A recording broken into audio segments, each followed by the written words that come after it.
अभी बाकी है, अभी तो नापी है मुट्ठी भर ज़मीन हमने, अभी तो पूरा आसमान बाकी है। ये बात बिल्कुल सटीक बैठती है हमारी जो विज्ञान अगर स्पेस मिशंस की बात करें उस पर। हेलो नमस्कार, हार्दिक स्वागत है आप सभी का आपके अपने कार्यक्रम हेलो डीडी में। मैं हूँ आपके साथ डॉक्टर ईशा राजे तिवारी और आज हम बात करने जा रहे हैं स्पेस की, अंतरिक्ष की, और ख़ास तौर पर हम बात करेंगे आदित्य L1 मिशन के बारे में जानकारी लेंगे और ये जानकारी हमें मिलने जा रही है साकेत सिंह कौरव जी से। तो आइए स्वागत करते हैं साकेत सिंह कौरव जी का, जो कि क्यूरेटर डी एवं परियोजना समन्वयक हैं आंचलिक विज्ञान केंद्र भोपाल मध्य प्रदेश में। आपका कार्यक्रम में हार्दिक स्वागत है जी। बहुत बहुत धन्यवाद रीजनल साइंस सेंटर भोपाल की तरफ से आपकी पूरी दर्शकों को।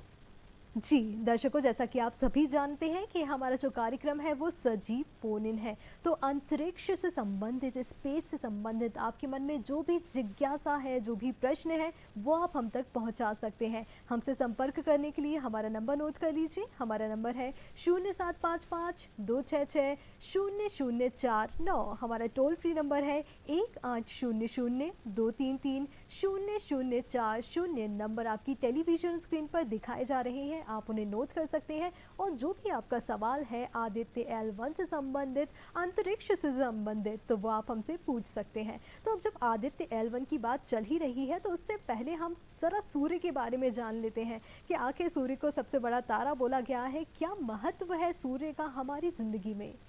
जी बिल्कुल। सबसे पहले तो आपकी पूरी दर्शकों को जिस सैटेलाइट टेक्नोलॉजी के माध्यम से वो अपने घरों में बैठ के हमारे इस अंतरिक्ष में गए हुए सिग्नल को रिसीव करते हुए देख पा रहे हैं, तो आप देखिए ये कौतूहल और जिज्ञासा के कारण संभव हो पाया। जी। आपने कहा हमारा सबसे बड़ा तारा, तो मैं ये बता दूं कि जो सूर्य है, जितना हमारी मॉडर्न साइंस में, हमारे विज्ञान में और खासकर हीलियोफिजिक्स में, जिसमें सूर्य का अध्ययन किया जाता है, जिस क्षेत्र को, इस विधा को इस नाम से जाना जाता है, हम उसमें किसी भी तारे के जीवन की पूरी बारीकियों को समझने का प्रयास करते हैं। यानी कि जो एस्ट्रोफिजिसिस्ट होते हैं, जो हीलियोफिजिसिस्ट होते हैं, हीलियो सूर्य के विज्ञान को कहा जाता है। जी। तो हमारा जो सूर्य है ये नन्ना मुन्ना सा सूर्य है, ये बड़ा तारा नहीं है। हमारी आकाशगंगा, जिसका नाम हम मिल्की वे कहते हैं, उसमें ऐसे अरबों तारे हैं।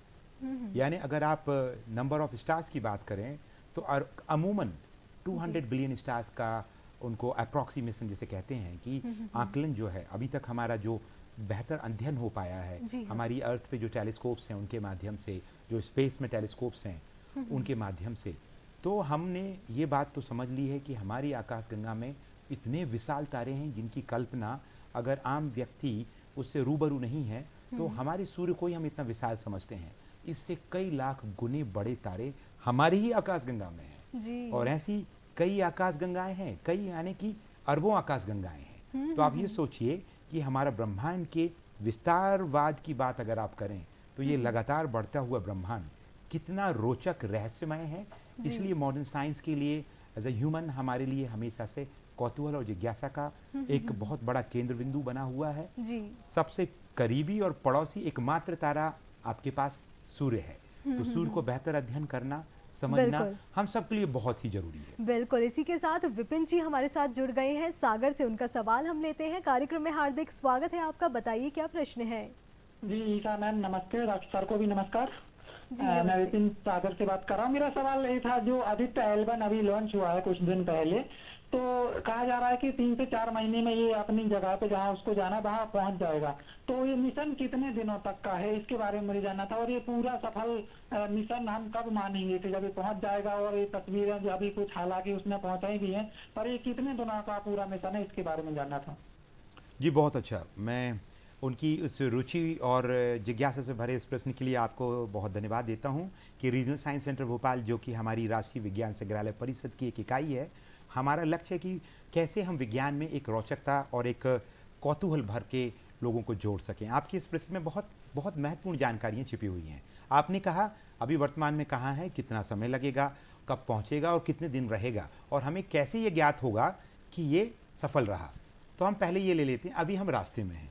और आपकी जानकारी के लिए मैं बता दूं कि अभी भी हमारा आदित्य L1 यानी कि जो इसरो का सबसे प्रेस्टीजियस प्रोजेक्ट है कि जो सूर्य की स्टडी के लिए ये हमारी पृथ्वी की कक्षाओं में है। अब आप पूछेंगे सर ये तो लॉन्च हो चुका है इतने दिनों पहले, 2 सितंबर को इसको लॉन्च किया गया है और आज हो रहा है कि मान लीजिए 11 सितंबर, तो अभी भी क्या कर रहा है, देखिए यहाँ से लेके सूर्य तक की जो दूरी है वो तो 150 करोड़ किलोमीटर है अगर हम किलोमीटर में बात करें, लेकिन इसको जाना है, इसके नाम में एक लेटर है L1, लैग्रेंजियन 1, यानी एक ऐसा बिंदु जहाँ पर पृथ्वी और सूर्य के बीच में ग्रेविटी जो है, हमारे सन के कारण जो गुरुत्वीय आकर्षण बल है और हमारे पृथ्वी का, वो बैलेंस होता है। ऐसे हमेशा अंतरिक्ष में दो बॉडी ऑब्जेक्ट के साथ में 5 ऐसी जगह होती हैं। तो हमारा ये L1 इस तरफ है सूर्य की ओर, L2 सूर्य से दूसरी दिशा में है, और फिर L3, L5 और सूर्य की विपरीत दिशा में L5 है।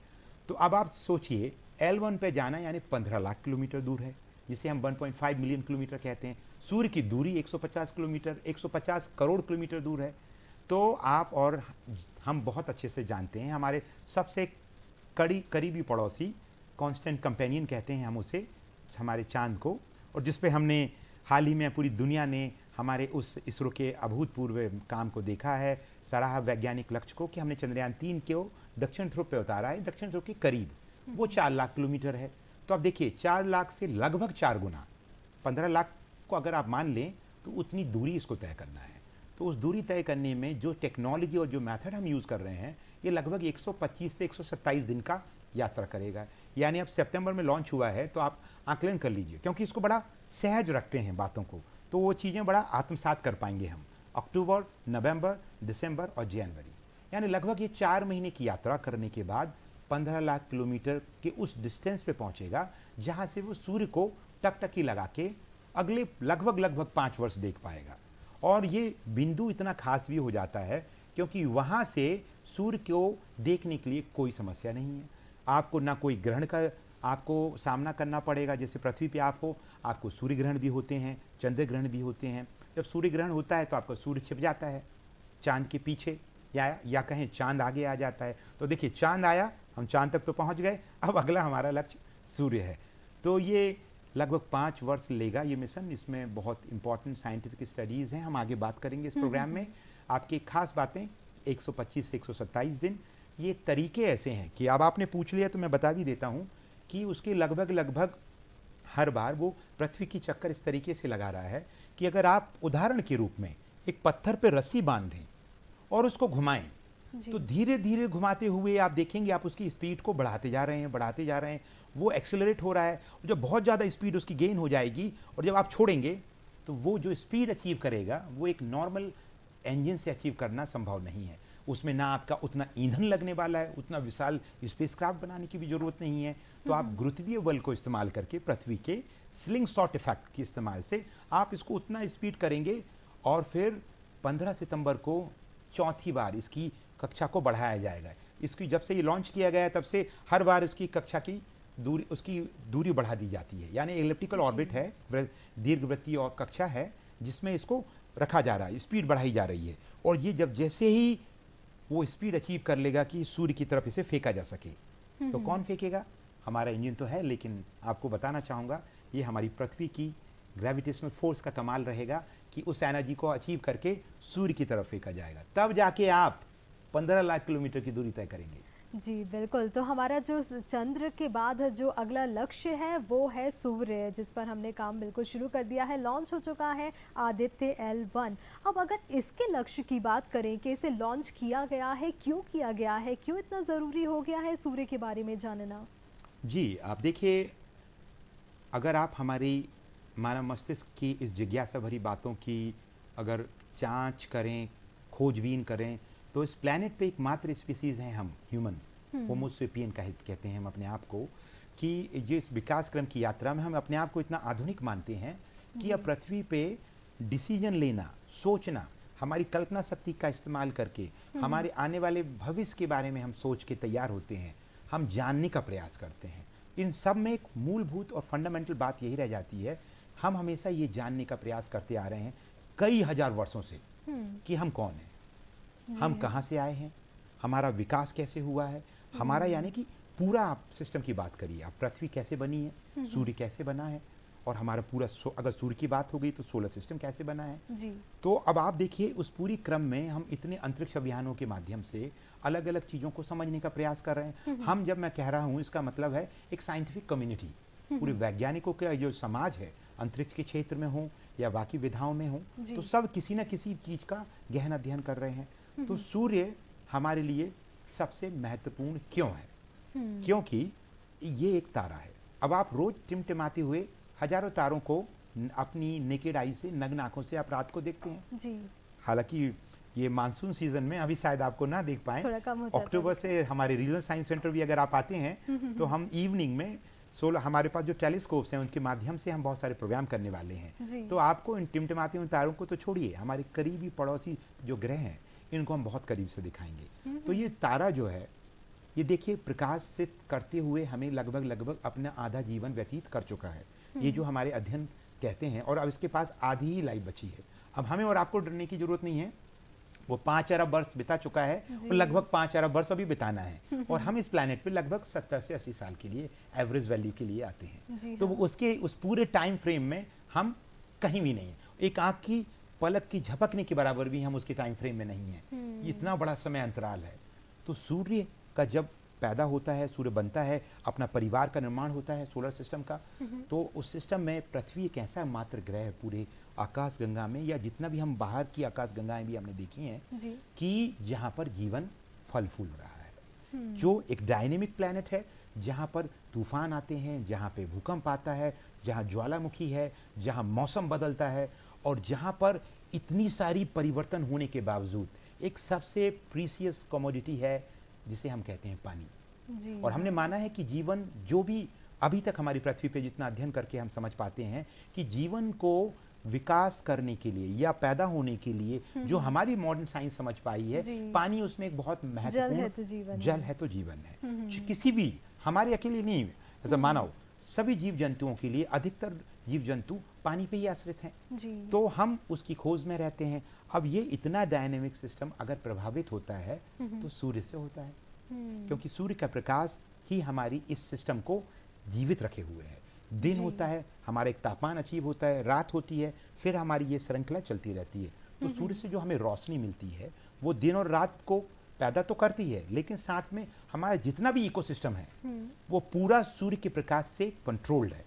आप देखिए, सनलाइट आती है, आपके पौधे भोजन बनाते हैं, हाँ, आपके पौधे, फसलें, हम स्वयं एक पूरी ऊर्जावान महसूस करते हैं। विटामिन डी से हमें बहुत कुछ चीज़ें बेनिफिट होता है। हमारे पास जो हीट आती है, अगर ये हीट नहीं होती सन की, ये इमेजिन करिए अगर ये पृथ्वी, कल्पना करिए कि थोड़ी सी जुपिटर की तरफ होती, अगर वो जहां आज हम हैं मंगल और शुक्र के बीच में, अगर इस डिस्टेंस पे नहीं होते और हम सूर्य से और दूर होते, तो यहाँ इतना बर्फीला एरिया होता, ये पूरा इतना ठंडा होता कि आप जीवन को इतने आसानी से जो हम यहाँ जी पा रहे हैं नेचुरली, वो संभव नहीं होता। किसके कारण? सूर्य के कारण। तो सूर्य के कारण हम आज इस प्लैनेट पे सरवाइव कर रहे हैं, और इसको हम गोल्डीलॉक जोन कहते हैं एस्ट्रोनॉमी में, कि आप देखिए कि सूर्य से आप इतनी अच्छी सही डिस्टेंस पे हैं, न भयंकर गर्मी है न भयंकर ठंड है, दोनों का कमोबेश एक बहुत एक बेहतर संतुलन है। आप ध्रुवों पे जाएंगे तो बहुत ठंड पड़ेगी, आप इक्वेटर्स पे रहेंगे अर्थ के तो सनलाइट ज़्यादा मिलेगी। और भारत एकमात्र ऐसा देश नहीं है, और भी देश हैं जो भूमध्य रेखा के आसपास हैं, तो सबसे सनी डेज जहाँ होते हैं। तो हमारे जीवन, पूरे हमारे वायु जैव तंत्र के लिए, हमारी लाइफ के लिए, और हमारे यहाँ पे जो क्लाइमेट कंट्रोल होता है। अब आप बोलेंगे कि सर ये सब तो बात हो गई, तो मानसून के सीजन में हम ये बात कर रहे हैं। सितंबर में आप देखिए फिर से हमारा पानी वापस सिस्टम रिक्रिएट हुआ है। तो ये कंट्रोल कैसे होता है? तापमान से। सूर्य की हीटिंग एलिमेंट जो समुद्री एरिया में गर्मी पैदा करती है, जिसको समुद्र अवशोषित करता है, एब्जॉर्ब करता है एज अ रेगुलेटर, वो गर्मी को वापस, फिर देखिए उससे पूरा का पूरा एक मौसम परिवर्तन होता है पृथ्वी का, और बारिश होती है, गर्मी ठंड होती है। तो ये कंट्रोल्ड इन्वायरमेंट है सूर्य का। तो जितना सूर्य हमारी जीवन गाथा को समझने के लिए जरूरी है, उतनी हमारे अस्तित्व को बेहतर समझने के लिए भी जरूरी है। और आने वाला समय सन के काफ़ी डिटेल स्टडीज़ के बाद हमें आगे की यात्राओं में सहयोग करेगा। बिल्कुल। तो दर्शकों, आप सुन रहे हैं और देख रहे हैं कि अगर विज्ञान को समझना है तो बहुत ज़्यादा मुश्किल नहीं होता है। हम सिर्फ बातें करें एक दूसरे से, अगर जो एक्सपर्ट, जैसा कि आज हमारे साथ एक्सपर्ट मौजूद हैं और आप देख रहे हैं कितने रोचक तरीके से वो आपको बता रहे हैं, तो ये एक साइंस क्लास नहीं है। अगर बचपन में आप भी तारों को देखते थे और आपके मन में भी कोई सवाल उठते थे और उनके जवाब देने वाले लोग आपको मिलते नहीं थे या फिर आप उनके जवाब से संतुष्ट नहीं होते थे, तो आज आपके पास मौका है, आप सीधे कॉल करके हमसे सवाल पूछ सकते हैं। और स्पेशली अगर हम बात करें आदित्य L1 मिशन के बारे में, सूर्ययान के बारे में, उससे संबंधित भी कोई भी सवाल है, अगर आपको लगता है ये तो छोटा सा सवाल है, तो उस छोटे सवाल को भी आप पूछ सकते हैं। अब आदित्य L1 के बारे में ही हम बात करें, इसमें क्या क्या चीज़ें हैं और किसका क्या रोल है? जी बिल्कुल, देखिए ये पूरा का पूरा मिशन हमारा, देखिए पूरी दुनिया में बहुत से राष्ट्र हैं जिन्होंने सन को करीब से समझने के लिए स्पेसक्राफ्ट भेजे हुए हैं ऑलरेडी, जिसमें अमेरिकन स्पेस एजेंसी नासा का भी बहुत बड़ा कंट्रीब्यूशन है, यूरोपियन स्पेस एजेंसी का भी है, और भी ऐसे स्पेस मिशंस हैं जिसमें से बहुत कुछ तो अभी एक्टिव हैं। उदाहरण के लिए एक SDO है, सोलर डायनेमिक्स ऑब्जर्वेटरी है जो नासा की, वो बेहतर कार्य कर रही है। नासा ने एक बहुत एडवांस स्पेसक्राफ्ट भेजा है, सोलर पार्कर प्रोब, जो अभी तक के इतिहास में सूर्य के सबसे करीब, सूर्य के बिल्कुल पास नहीं जा सकते कोई, क्योंकि इतना टेम्परेचर होता है, वो उसके वायुमंडल का हम बात करेंगे आपके प्रश्न के जवाब में, वहाँ जाएगा। तो हमारा जो सूर्य मिशन है आदित्य, क्योंकि संस्कृत से है ये शब्द लिया गया है, आदित्य यानी सूर्य, हम सूर्य का ही ये नाम है, और L1 है वो दूरी पृथ्वी से, इसलिए आदित्य L1। इसका मूलभूत कारण मैं आपको बताऊं क्यों है। भारतीय हीलियोफिजिक्स की फील्ड में हमारे पास ग्राउंड बेस्ड टेलीस्कोप्स भी हैं। कोडाईकनाल में बेनुबापी ऑब्जर्वेटरी है, साउथ में आप जाते हैं, वो ऑब्जर्वेटरी सोलर टेलीस्कोप है। राजस्थान में भी है फिजिकल रिसर्च लेबोरेटरी PRL का, जो ग्राउंड से हम थोड़ा सन को करीब से समझ सकते हैं। पर शरीर जो हमें कई तरीके से प्रभावित हो जाता है वायुमंडल के कारण, इक्लिप्स के कारण, हम हमेशा सूर्य, हमारी पृथ्वी गोल भी घूमती है, तो किसी भी टेलीस्कोप को 24 घंटा सूर्य नहीं मिलता, तो आपको एक ऐसी डिस्टेंस पे जाना पड़ेगा जहां आप 24 घंटे आपके लिए सूर्य हाजिर हो, या आप ये कहें आप सूर्य के लिए हाजिर हो। तो इस पूरी परंपरा में या प्रक्रिया में आप देखेंगे कि जो मिशन है हमारा आदित्य L1, इसमें 6 से 7 जो साइंटिफिक पेलोड हैं, उनका एक मूलभूत लक्ष्य जो है, उद्देश्य क्या है, सूर्य में कोरोनल मास इजेक्शन कहते हैं। यानी आज आप और हम जब बात कर रहे हैं 2023 में, सूर्य में हर 11 साल में एक साइकिल होती है जिसको कहते हैं सोलर साइकिल। वो 11 साल में सूर्य उसके मध्य में बहुत वायलेंट और बहुत, जैसे अगर आप आम भाषा में कहें तो बहुत गुस्सैल हो जाता है, तूफान और बहुत ज़्यादा ज्वलंत एक्टिव एनर्जी उससे बाहर निकलती है, फिर वो साइकिल कम होती है 7 साल, तो ये पूरा घटनाक्रम 11 साल लेता है।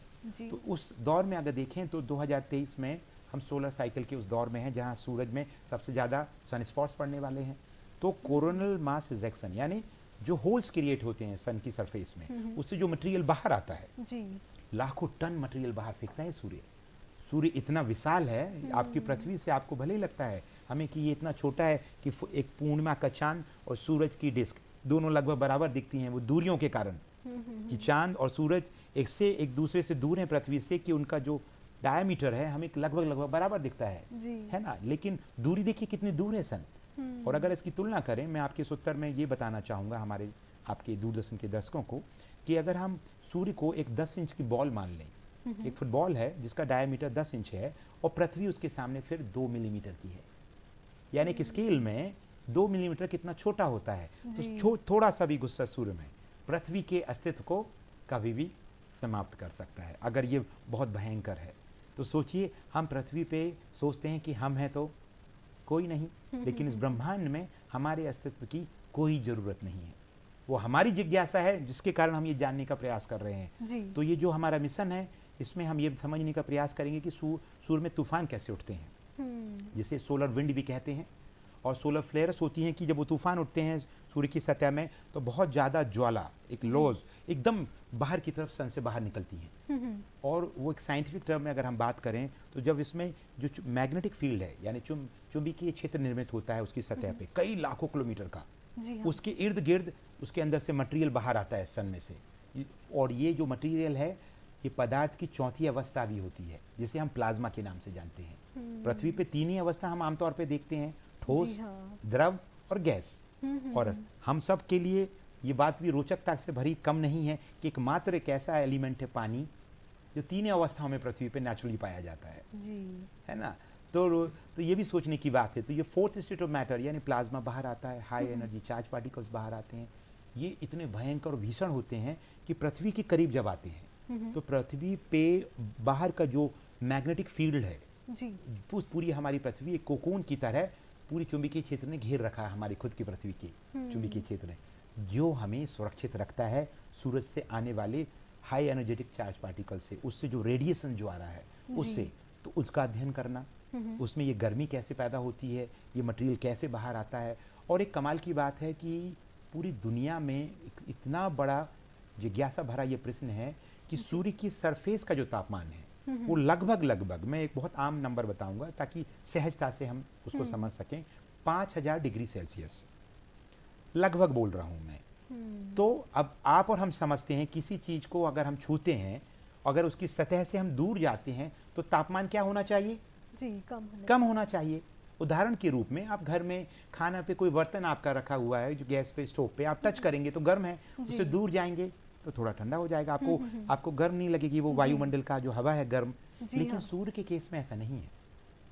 सूर्य की जो सरफेस है, फोटोस्फीयर कहते हैं जिसे, उसका तापमान जितना है उससे कई लाख गुना तापमान उसके वायुमंडल का है, क्रोमोस्फीयर कहते हैं जिसे हम। अब ये मिलियंस में जो डिग्री सेल्सियस टेम्परेचर है, इसकी गुत्थी सुलझने के लिए ही पूरे वैज्ञानिक लगे हुए हैं हीलियोफिजिक्स में कि ऐसा कमाल का क्या हो रहा है सूर्य के बाहर कि सूर्य का तापमान उसकी खुद की सतह से कई लाख गुना उसके वायुमंडल में, उसके क्रोमोस्फीयर में है। जी, तो आदित्य L1 है, इसको क्या खतरा है इतने तापमान से? क्या ये सह पाएगा इतना? जी बिल्कुल, देखिए क्या है, इस तरीके के मटेरियल साइंस यानी पदार्थ विज्ञान भी इतना आधुनिक हो चुकी है कि जो हमारे उपकरण इसमें हैं वो किस तरीके से पृथ्वी से संपर्क स्थापित करें। कंप्यूटर होता है ऑन बोर्ड, कम्युनिकेशन नेटवर्क होता है, सैटेलाइट यूज़ किए जाते हैं, जैसे आज और आप हम बात कर रहे हैं तो जो भी टेलीविजन सेट्स पे इसको डिश एंटीना से देख रहे हैं तो ये हमारा सिग्नल किस तरीके से ट्रांसमिट होके पहुंच रहा है, तो वैसे ही उसको इतना अच्छे से बनाया जाता है कि उस तापमान से उसको प्रभावित ना हो।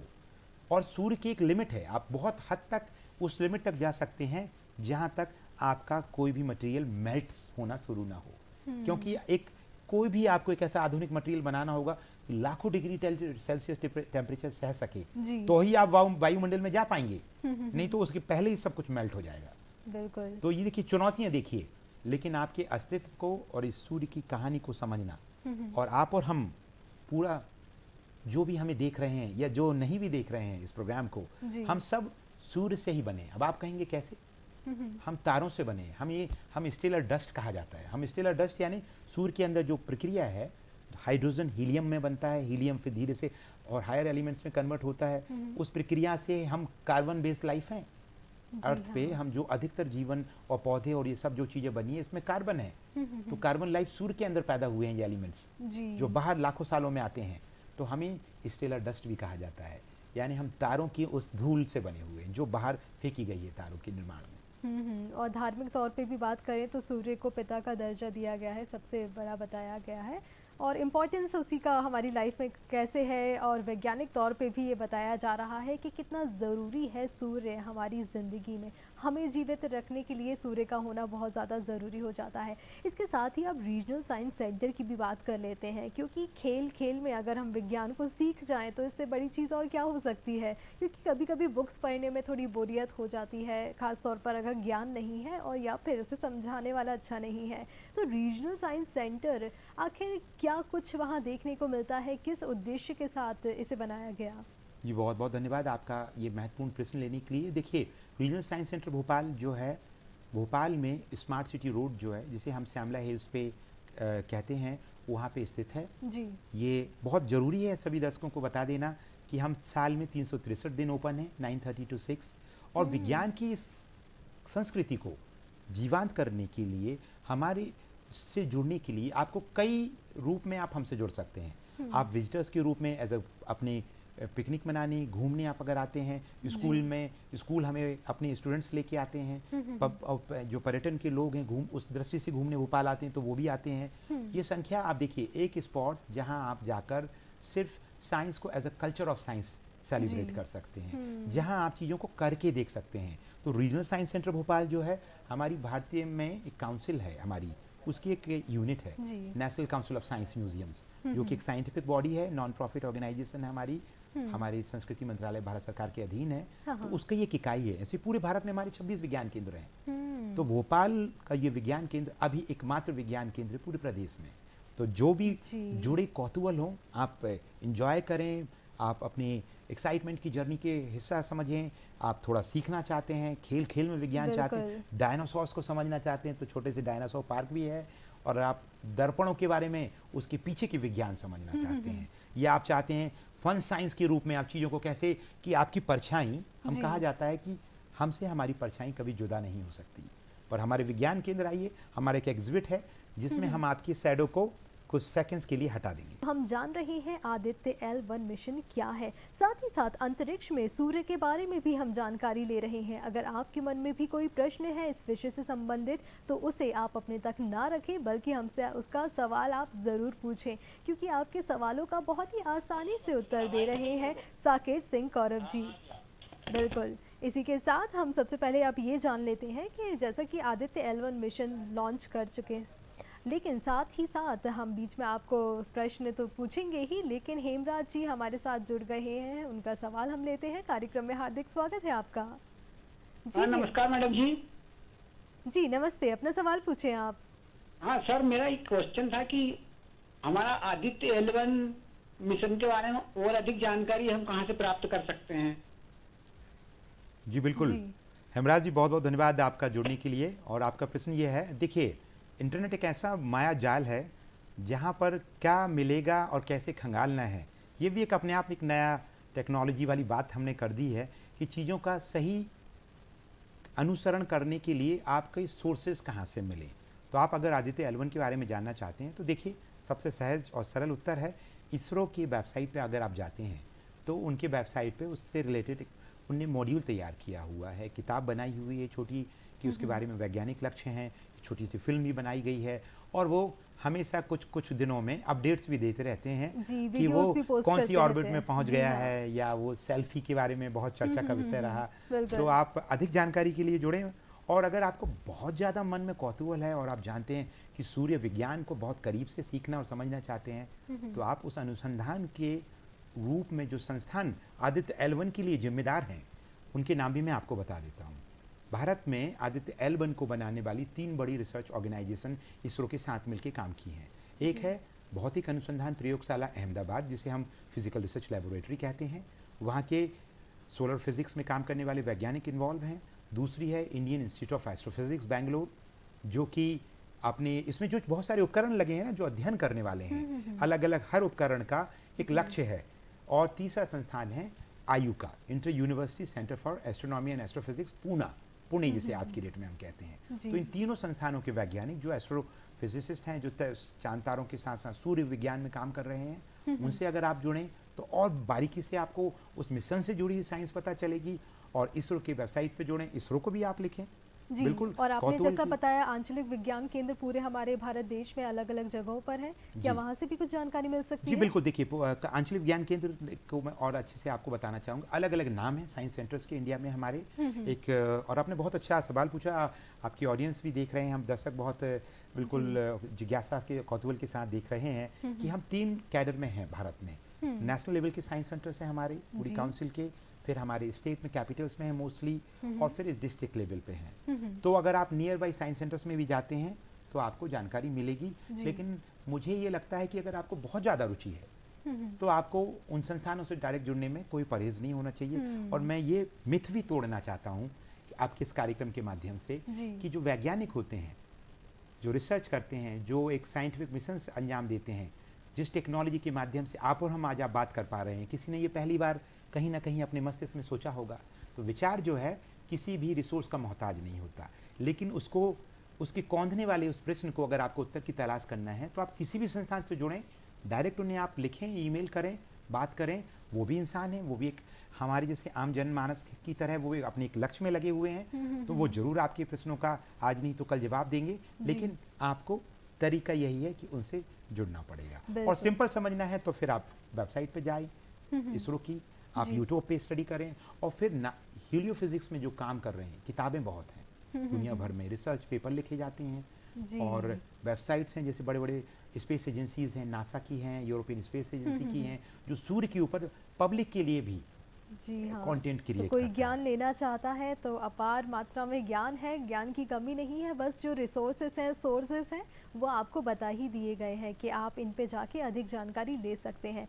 अब बहुत सारे प्रश्न जो हैं वो आदित्य L1 से भी संबंधित है सूर्ययान में, क्योंकि अब सूर्ययान लॉन्च तो हो गया है, लेकिन अगर ईंधन की बात करें इतने दिनों तक कैसे रहेगा वो अंतरिक्ष में, इसके लिए क्या है, रिफ्यूल करने का कुछ सिस्टम है, कैसे क्या समय बिताएगा ये? अब देखिए, आपने रिफ्यूल कहा तो ये हमारे इस प्लैनेट अर्थ पे जो दौड़ती हुई गाड़ियाँ मुझे दिख गई है ना, चाहे वो 2 व्हीलर हो, 4 व्हीलर हो या बड़े हैवी ट्रक्स हों, आप सबको रिफ्यूल करना पड़ता है ना। आप रिफ्यूल करके आप लंबे वक्त तक गाड़ियाँ इस्तेमाल कर लेते हैं, क्योंकि जब भी ईंधन की खपत होती है आप जाके पेट्रोल पंप पे पेट्रोल पंप या डीजल जो भी व्हीकल है या गैसेस हैं या हम जो भी सोर्स यूज़ कर रहे हैं इथेनॉल से मिक्स हम इस्तेमाल करते हैं। पर ये सब सुविधाएं अंतरिक्ष में नहीं है। एक बार आपका स्पेस मिशन लॉन्च हुआ तो आप उसे रिफ्यूल तो छोड़िए, दोबारा आप उसको वापस लाके रिपेयर भी नहीं कर सकते ऑन बोर्ड। लेकिन आजकल एडवांस साइंस इतनी हो गई है, इंजीनियरिंग, कि आप ऑन बोर्ड एप्लीकेशंस होने के कारण नीचे से कंट्रोल करके मिशन कंट्रोल में जो वैज्ञानिक और इंजीनियर्स होते हैं उसमें अगर कुछ बदलाव आ जाते हैं तो उन ऑन बोर्ड कंप्यूटर कमांड के माध्यम से उनको थोड़ा परिवर्तित किया जा सकता है और कुछ पॉसिबिलिटीज़ होती हैं। फ्यूल की बात आपने कही, तो फ्यूल को इस तरीके से यूज़ किया जाता है, डिज़ाइन किया जाता है कि जो मिशन लाइफ है वो पूरी अचीव हो जाए, अगर कुछ बड़ी खामी उसमें यात्रा के दौरान ना आ जाए जी। तो जैसे कि लगभग इसका जो लाइफ स्पैन है 1 वर्ष से 5 वर्ष के बीच में, तो ये जो लाइफ स्पैन में वो काम करेगा तो ऑलरेडी उसके पास वो फ्यूल उसको लेके भेजा गया है और ये खड़ा नहीं रहेगा। अगर ये सूर्य है तो ये पृथ्वी है, तो पृथ्वी से इस दिशा में 15 लाख किलोमीटर में इस बिंदु पे वो ऐसे हेलो ऑर्बिट में चक्कर लगाता रहेगा और पृथ्वी भी ऐसी घूम रही है। अगर इसको ऐसे देखें तो पृथ्वी भी ऐसी घूम रही है, तो पृथ्वी के घूमने के साथ ये 15 लाख किलोमीटर दूर ये भी घूमता जाएगा। ये ग्रेविटेशनल बैलेंस का कमाल है, जिसके कारण अब वो जो हमारा आदित्य L1 जब चला जाएगा हमारी पृथ्वी की कक्षा को छोड़ के, तो और जब वो L1 पे पहुंच जाएगा तो वो पृथ्वी की कक्षाओं में नहीं होगा, उस एक्चुअल में सूर्य की कक्षा, आप कहें कि सूर्य के चारों तरफ अपनी कक्षा में चक्कर लगा रहा होगा। तो ये जो कमाल है, तो ग्रेविटेशनल फोर्स का इस्तेमाल भी होता है, इसलिए हम L1 पे जा रहे हैं जी। कि बार बार आपको यहाँ से कंट्रोल करके फ्यूल इस्तेमाल ना करना पड़े, वहाँ ग्रेविटेशनल बैलेंस भी आपकी सहयोग करे।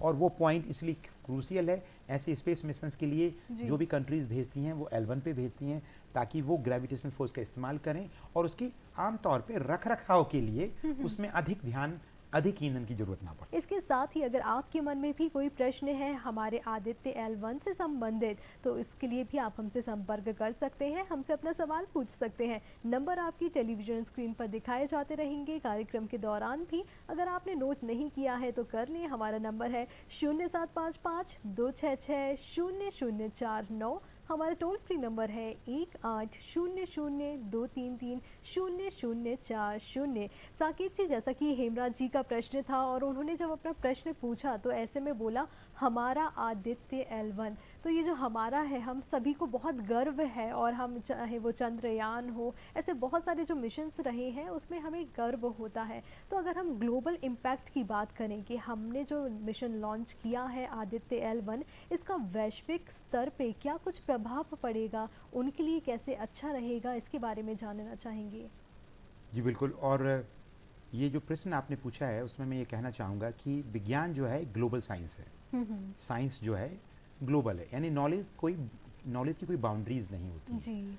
कोई भी राष्ट्र या कोई भी वैज्ञानिक संस्था या संस्थान, व्यक्ति विशेष कोई भी रिसर्च करता है तो ये वैज्ञानिक समाज में एक बहुत खूबी है, उस ज्ञान से, उस नॉलेज से कहीं ना कहीं एक विस्तार होता है, एक समझ का एक नया दायरा बढ़ता है और एक दृष्टिकोण विकसित होता है कि उसी क्षेत्र में कोई वैज्ञानिकों ने अगर काम किया है और हमने उसे नए ढंग से एक नए प्रश्नों को लेके, क्योंकि हमेशा प्रश्न महत्वपूर्ण है जी। एक अच्छा क्वेश्चन फ्रेम करना या बहुत बेहतर प्रश्नों को पूछना ही विज्ञान को आगे ले जाता है। यानी हमारी इस वैज्ञानिक यात्रा में इस प्लैनेट पे अगर हम जितने आधुनिक हो पाए हैं उसमें वो तमाम प्रश्न हैं जो कभी ना कभी किसी न किसी के मस्तिष्क में एक विचारों के रूप में कौंधे हैं और उनकी उससे कहना चाहिए कि वो जिज्ञासा ने, उनकी उस कौतूहल ने उनको विश्राम नहीं करने दिया, उसकी उत्तर की तलाश में भागे। और विज्ञान का ये खूबी है कि उत्तर हमेशा अटल नहीं होता, वो हमेशा विस्तारवादी होता है, उसमें बहुत गुंजाइश होती है कि हम जितना बेहतर विज्ञान को ग्लोबली हम कंट्रीब्यूट करेंगे उतनी हमारी समझ और बेहतर और फाइन ट्यून होती जाती है। तो हमारा जो आदित्य है, यानी हमारा, फिर से मैंने हमारा कहा, हमारे इंडियन स्पेस रिसर्च ऑर्गेनाइजेशन ने, हमारे भारतीय स्पेस मिशन की बात करें तो आदित्य L1 जो है ये सन को बेहतर समझने के लिए छोड़ा गया है। कुछ चीज़ें इसमें यूनिक भी हैं अंतर्राष्ट्रीय मिशन के कंपैरिजन में, कि यूवी लाइट में आप बेहतर समझने के लिए सोलर डिस्क को आप समझने की कोशिश कर रहे हैं। सोलर डिस्क यानी सूर्य की वो जो डिस्क जैसा हमें दिखता है ना यहाँ पर एक गोलाकार, तो उसको हम बेहतर किसी पर्टिकुलर वेवलेंथ में, मैं बहुत ज़्यादा डीपली साइंस की इसलिए अवॉइड करना चाहता हूँ ताकि रुचि जो है चर्चा में वो टेक्निकल टर्म्स में वो, हाँ, तो वो है। और ये जिस रूप में ये कंट्रीब्यूट करेगा, तो हमेशा देखिए अब इस दौर में ये इकलौता मिशन है अब जब हमने भेजा है, तो हमेशा आधुनिकीकरण होता रहता है साइंस एंड टेक्नोलॉजी का। हम जो डेटा और जानकारी और आंकड़े जो जुटाएंगे वो ग्लोबल वैज्ञानिक कम्युनिटी में, जो सोलर फिजिक्स में काम करने वाले वैज्ञानिक हैं, हीलियो फिजिक्स में, उनके लिए एक बेहतर एक समय है कि ये नया डेटा आएगा, नई जानकारी आएगी और हमें नए रूप में सन को समझने मिलेगा। तो सन के लिए जितने भी मिशंस अभी स्टडीज कर रहे हैं जो एक्टिव हैं, और हमारा आदित्य L1, ये मिल के एक ग्लोबल पर्सपेक्टिव में भारत एक अंतर्राष्ट्रीय जिम्मेदारी भी निभा रहा है। जो समाज विज्ञान की और वैज्ञानिकों की भारत में एक आधुनिकीकरण की तरफ बढ़ रही है नए नए साइंटिफिक मिशंस की बदौलत, और हमारे वैज्ञानिकों का अथक परिश्रम के कारण, इंजीनियर्स की अद्भुत इनक्रेडिबल साइंटिफिक अप्रोचेस के कारण, तो ये पूरी दुनिया को भी प्रभावित करता है। बिल्कुल, क्योंकि वो ज्ञान, ये जो नॉलेज होता है, वो साइंटिफिक डेटा होता है, पूरी दुनिया यूज़ करती है, इसमें मोनोपॉली नहीं होती। यही तो ब्यूटी है साइंस की। ग्लोबली ये डेटा पब्लिश होता है, उससे लोग आगे के बारे में सोचते हैं और बेहतर समझते हैं कि भाई आपको भेजा था कुछ सामान लाने के लिए, तो आप गए, आपने अध्ययन किया कि भाई मुझे मार्केट में ये चीज़ें, ये सब्जियां लाना थी। अब आप एक बार में हो सकते बहुत सी चीज़ें मिस कर दी, आपका ऑब्जेक्टिव कुछ और था, हम गए दोबारा, हमने अपना दृष्टिकोण अलग था, हमने अलग चीज़ें देखी, तीसरा व्यक्ति गया। तो जब हर व्यक्ति एक ही चीज़ को बार बार अलग अलग दृष्टिकोण से अध्ययन करता है, संस्था हो या राष्ट्र हो, आप देखेंगे कि एक वैज्ञानिक समाज को बहुत बेहतर जानकारी मिलती है और एक उसका दायरा बढ़ता है और डीपेस्ट नॉलेज भी गेन होता है। बिल्कुल, वैश्विक स्तर की बात करें तो जैसे ही सूर्ययान ने पहली सेल्फी भेजी तो ऐसे उत्साह उमंग लोगों के बीच में बढ़ गई और जो उत्साह की लहर है वो दौड़ने लग गई। तो ऐसे और क्या क्या इक्विपमेंट्स लगे हुए हैं जो कि सेल्फी लेने का काम करते हैं, पिक्चर्स क्लिक करने का काम करते हैं और जो आगे जाके स्टडीज़ में महत्वपूर्ण जो रोल है वो प्ले करेगी? देखिए, ये हमारे लिए बहुत इंपॉर्टेंट था वो फोटोग्राफ। हमारा खुद का स्पेसक्राफ्ट हमारी पृथ्वी की कक्षा में जब बाहर आता है जी, और उसका ऑनबोर्ड इंस्ट्रूमेंट के ऊपर एक कैमरा है जो विजिबल लाइट में देखता है। सन को विजिबल लाइट में स्टडी करने के लिए अकेले नहीं गया है, ये मेनली अलग अलग जो वेव लेंथ हैं, जो हमारे दृश्य प्रकाश से परे हैं, उसमें अध्ययन करना भी इसका बहुत गहन लक्ष्य है, जिसमें अगर सोलर विंड्स की बात करें, ऊर्जा कणों की बात करें, पर सेल्फी की आपने बात की, क्योंकि अपनी हेल्थ स्टेटस को, हम कहाँ किस ऑर्बिट में हैं, इन सबको बेहतर समझने के लिए उसके कैमरे को ऑन करके अर्थ का फोटो लिया गया था। तो आप देखेंगे उस पिक्चर को कि उस पिक्चर में कमाल की बात है कि हमारा ही यान आदित्य L1 जब पिक्चर ले रहा है तो आधी रात दिख रही है। यानी आप उस पॉइंट पे हैं ऑर्बिट में कि जब सूर्य इस तरफ है, यानी अगर हम टेलीविजन पे देखें, अगर आप पिक्चर इस तरीके से देख रहे हैं आपकी तरफ, तो सूर्य अगर इस तरफ है, क्योंकि इस तरफ से प्रकाशित कर रहा है अर्थ को, तो ये आधा भाग अंधेरे में है। तो आप देखिए कि जो दिन और रात की परिकल्पना आप करते हैं, वो अंतरिक्ष से जाने के बाद कितना आपका नज़रिया बदल जाता है कि वो टर्मिनल लाइन जो दिन और रात को अर्थ को डिवाइड कर रही है, वो कितनी ज़्यादा रोटेशनल वैल्यू रखती है। कैसे? जहाँ जहाँ सूर्य की किरणें पहली बार पड़ती जाती हैं, देखिए पूरी दुनिया, वहाँ की जो दुनिया है उस देश में, लोगों में, सब लोग सुबह जागने लगते हैं, भागने लगते हैं, प्रकृति भी उस हिसाब से रिस्पॉन्ड करने लगती है, और जहाँ जहाँ रात होती है सब लोग अपने स्टैंड बाय मोड में, एनर्जी लेवल ड्रॉप होने लगता है। तो ये चक्र जो है, अगर मान लीजिए चारों तरफ से प्रकाशित होता, तो क्या हम दिन रात काम करते? तो पृथ्वी का क्या हाल होता? अगर रात ही रात होती तो हमारे जीवन की जो कल्पना आप सोचिए कैसे होती। तो ये जो सेल्फी है उसमें चांद भी दिख रहा है बहुत कॉर्नर में। तो ये वो दो चीज़ें हैं जो हमारी खुद के स्पेसक्राफ्ट ने ये बताया। अब हम इन दो बाहर जा रहे हैं पृथ्वी की कक्षाओं से, चांद से भी बाहर निकल जाएंगे। तो अगर आप देखें तो ये बहुत बड़ा एक साइंटिफिक एंडेवर है जिसे हम रियलाइज करने की बात करें कि एक मात्र पिक्चर अगर आप इमेजिन करते हैं तो वो पिक्चर लग सकती है, लेकिन अगर आप देखें, परिकल्पना करें कि हमारा जो अभियान है, जो लक्ष्य है अंतरिक्ष अभियान भारत का, उसको हम किस स्तर तक आगे ले जा रहे हैं कि अब हम अपने घर से छोड़ेगा वो कुछ दिनों बाद और सूर्य की तरफ जाएगा जी। तो वो उसके पहले का स्पेसक्राफ्ट की स्टडी। अब इसमें जो छोटे छोटे पेलोड्स हैं, जिन इंस्ट्रूमेंट्स को हम स्पेस इंजीनियरिंग की भाषा में पेलोड्स कहते हैं, जो अपने अपने वैज्ञानिक लक्ष्यों को लेके उसके अंदर इंस्टॉल्ड हैं। जी हाँ। अब वो जैसे ही हम 15 लाख किलोमीटर के आसपास पहुंचेंगे तो वो अपना अभियान शुरू करेगा, लगभग 125 दिन बाद, 127 दिन के आसपास, तब वो वैज्ञानिक उपकरण डिटेल में लेकिन स्टडी करेंगे। परंतु ये रास्ते के दौरान भी कुछ इंस्ट्रूमेंट हैं जो इसरो के साइंटिस्ट बहुत बेहतर समझा पाएंगे कि उनको कब ऑन किया जाना है और उनसे किस तरीके का डेटा लेना है। और इसके रास्ते का डेटा तो हमेशा मिलता रहेगा, तभी तो उसकी कक्षा का पता चलता रहेगा कि हमारे ये आदित्य L1 अभी कहाँ है।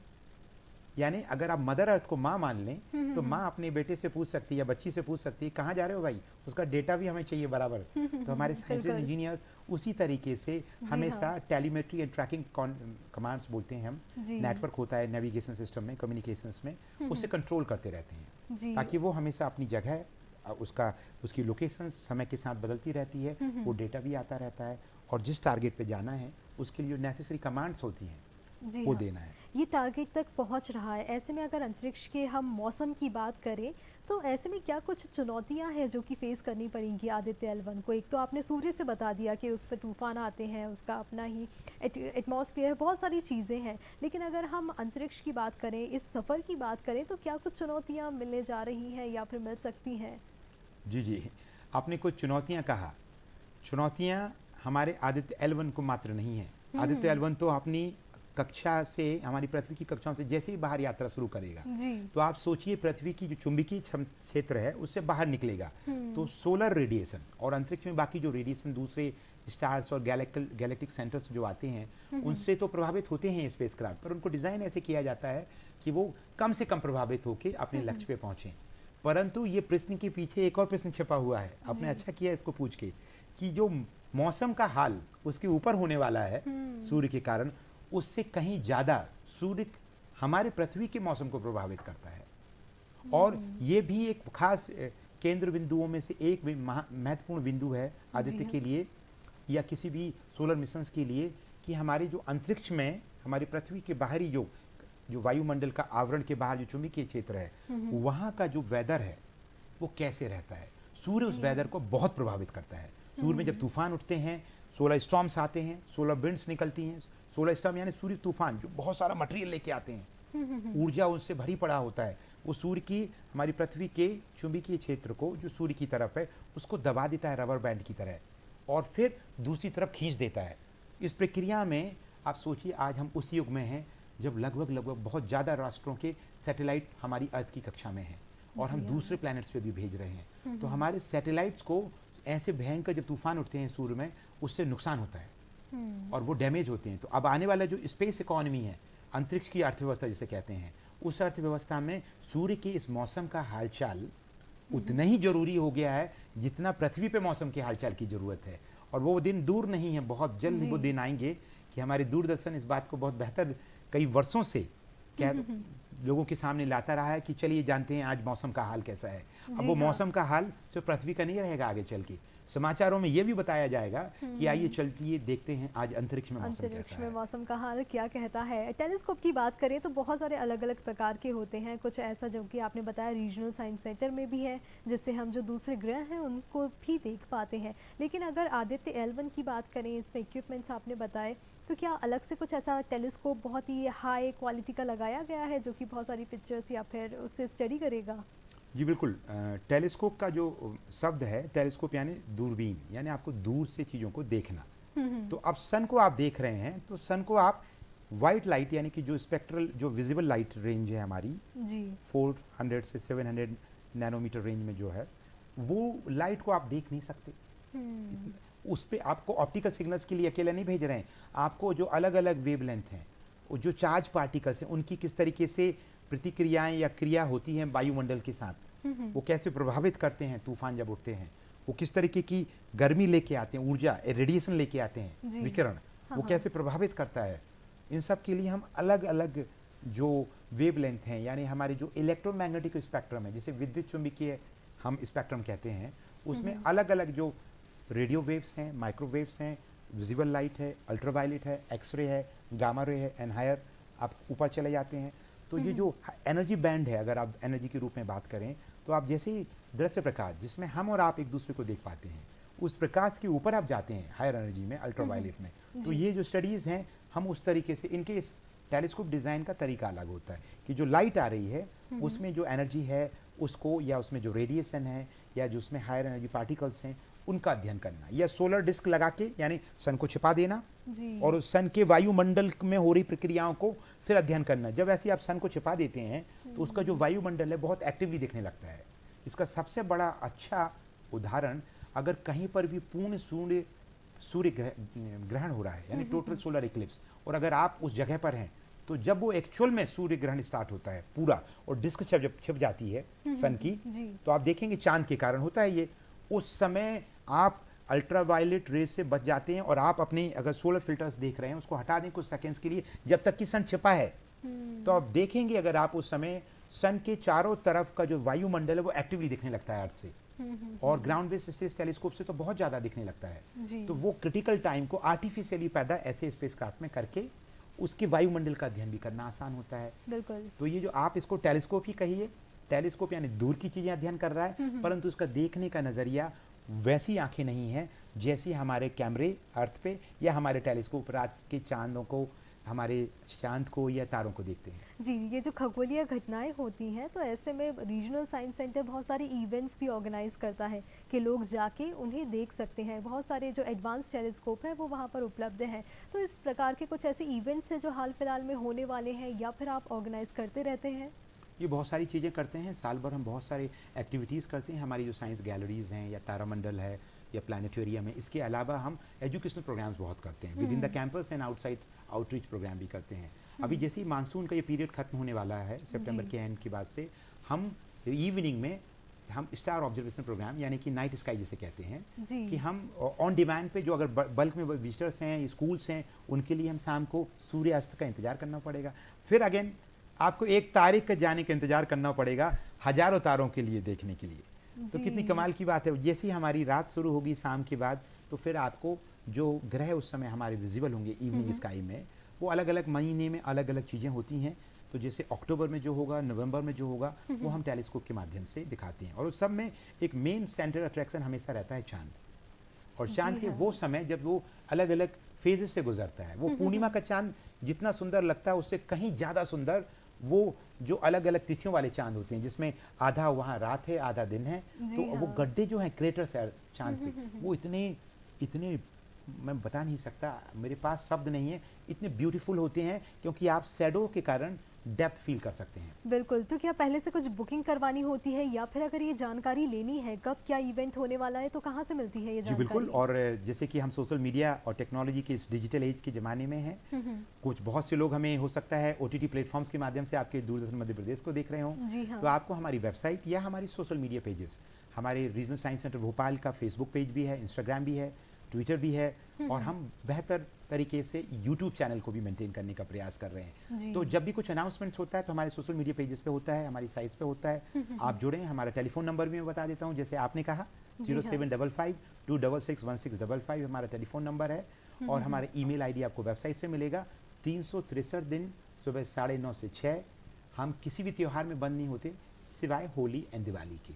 तो आप आइए और जम के इस विज्ञान यात्रा और साइंस कल्चर को रीजनल साइंस सेंटर भोपाल में अपना बना के बिताइए। और हम इस वैज्ञानिक यात्रा में दूरदर्शन का भी बहुत सहयोग मानते हैं कि मैंने खुद व्यक्तिगत रूप से भी बचपन से मुझे अनुभव है कि दूरदर्शन हमेशा अंतरिक्ष में जब भी लॉन्च होते हैं इसरो के, वो दिखाते आ रहा है। तो कितने लोग प्रभावित हुए हैं दूरदर्शन के इन अभियानों से।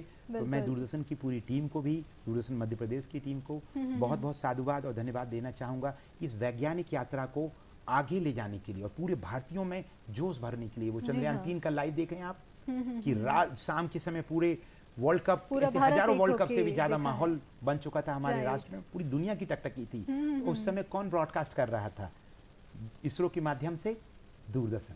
जी, तो 0755266165 ये है रीजनल साइंस सेंटर का नंबर। अगर आपको कोई भी जानकारी लेनी है, विज़िट करना चाहते हैं, इवेंट्स के बारे में जानकारी लेना चाहते हैं तो विज़िट कर सकते हैं। अब आदित्य L1 मिशन इससे संबंधित और हमारे जो दर्शक हैं इस कार्यक्रम को देख रहे हैं, उन्हें आप क्या संदेश देना चाहते हैं?